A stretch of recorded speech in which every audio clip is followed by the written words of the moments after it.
Et si la France était candidate à l'exposition universelle de 2025?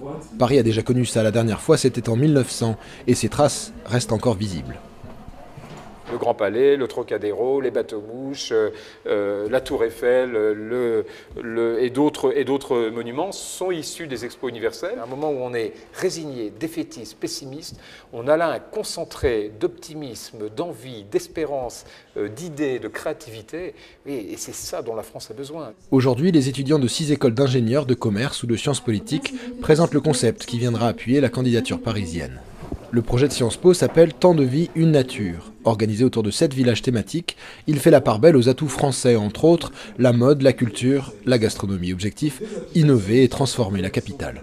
Dans le Grand Paris, ça va créer des nouvelles infrastructures, des nouveaux lieux de rencontre, des nouveaux lieux urbains. Et à l'intérieur de Paris, ça laissera une trace plus éphémère à travers, par exemple, des installations holographiques ou des choses comme ça. Mais après l'échec de Paris pour les Jeux Olympiques en 2012 et la polémique sur le coût de la Coupe du Monde au Brésil, une question se pose. Paris peut-il assumer financièrement un tel projet?